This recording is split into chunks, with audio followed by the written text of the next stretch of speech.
Hello, this is Jason Lee from NextLevelGuitar.com, and I'm here today, and I actually brought my vintage 62 Fender Bassman.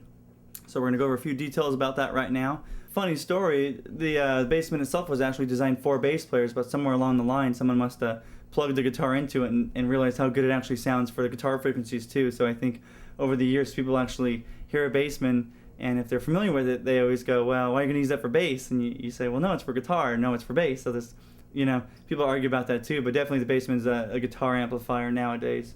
So definitely one thing I want to point out on this is actually the model that came out before Fender used bright switches on their amps.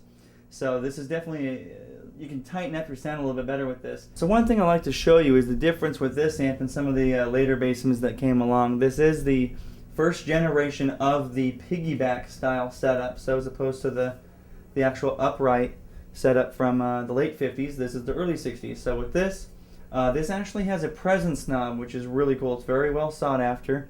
And with this amp itself, it doesn't have any bright switches. This is before the bright switches came out.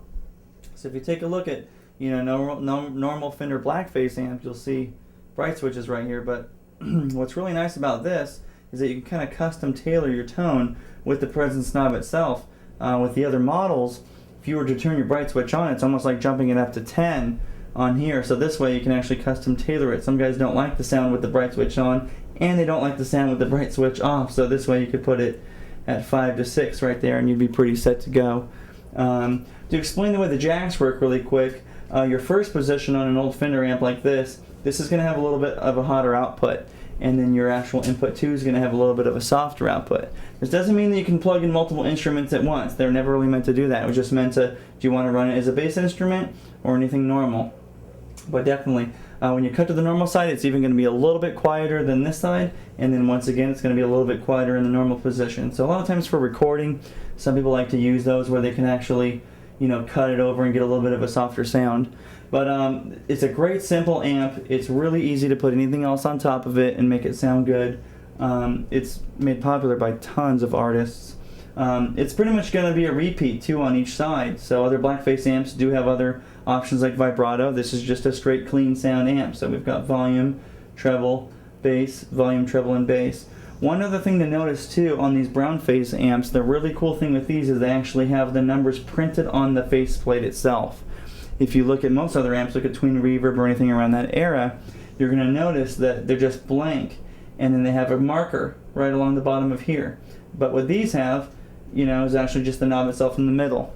A blackface amp's going to have the numbers written right on the knob itself, and then as you move it, you can tell the difference with the little ticker mark at the bottom. So definitely, this is one of my favorite amps. 62 Fender Bassman, an amazing amp. One thing especially with the Bassman amp itself, it was designed to be a really clean amp, a really no frills amp, no vibrato, no reverb, light, easy to carry around. You can still put it on bigger cabinets, smaller cabinets, it'll power the same. Lots of famous players have used them, a lot of the rockabilly guys, a lot of the surf guys, especially a lot of the blues guys. It's just such a clean amp that you really get that kind of bite to it.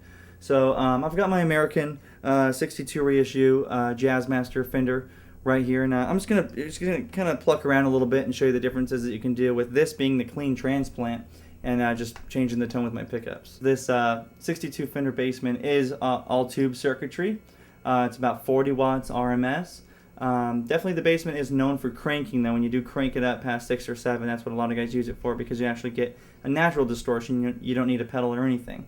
So we're gonna get into some examples right now with the Jazzmaster.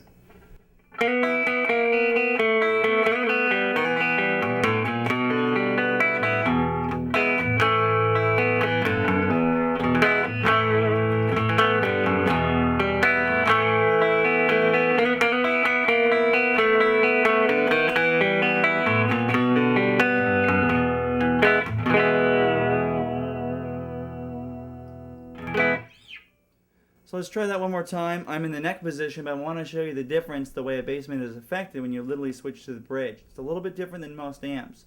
The amp pretty much changes with the way you're changing the sound coming in the front end. So let's try that one more time.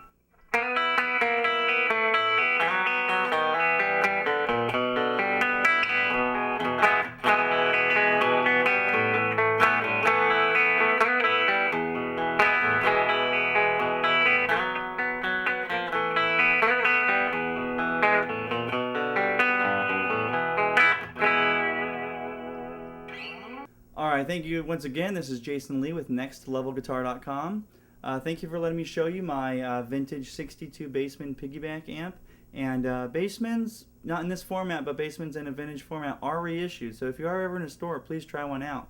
Grab a Jazzmaster down, grab anything, and just try the Bassman out. It's definitely a clean transplant, that especially if you want to use pedals and get other sounds, the Bassman won't change that tone.